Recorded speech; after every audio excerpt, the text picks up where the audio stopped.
Hore, balde batetik nik uste dut orain egiten ari geran hau dala garrantzizkoa ere. Dala, hitz egin, ez hainbeste agian elkarteari buruz, baizik, lehen hasieran esan dudana, ez? Heriotza, errespetu batetik, baina gertutasun batetik, errealitate batetik,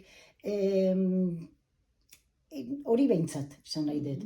Gero, borrokatu ere gizartean, eta borroka esaten dut, lege bat ateratzeako, heriotz duin baten alde, asko borrokatu behar dalako, eta urteak pasatzen diralako. Orduan, hor egotea ere bai, ez? Eta legeren batzuk, lortu dira, gero ere egian. Eta hori, pentsatzen dugu aurrera pauso handia izan dela. Gero, azken urteetan, hainbat beste heriotz ezagun batzugaitik, badirudi jendeak ere kontzientzia gehiago duela.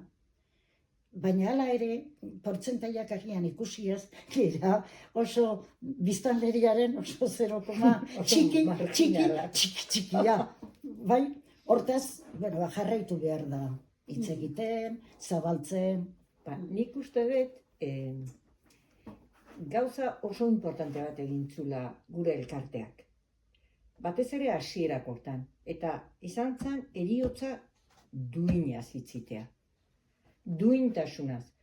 Zeren ez gea goratzen, baina hau hasi zanean, heriotza oso gauza itxusia zen, ikaragarria, eta hiltzeko kondizioak ere oso itxusiak zean jendeak, norberak ezin zuen ezer ez egin bere heriotzan aurrean. Oso ospitalizatua zegoen, eta nolabaiteko buelta bat eman zion heriotzaren kontzeptu hori, ez?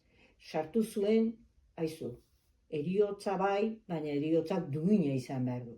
Eta batez ere, norberak erabakitakoa.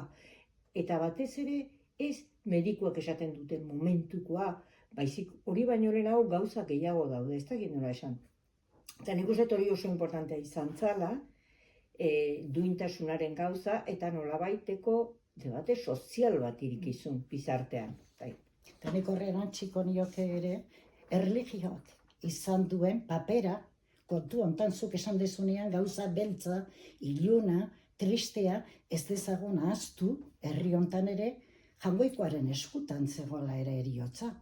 Eta ez hori bakarrik, sufritzea, Jangoikoak erabaki arte. Eta orduan, hori hortxe izan dugu, eta, badirudi pixkanaka, indar galtzen ari dela teoria hori, edo esan dezagun, baina hori hor dago, eta da eren eguneko kontua.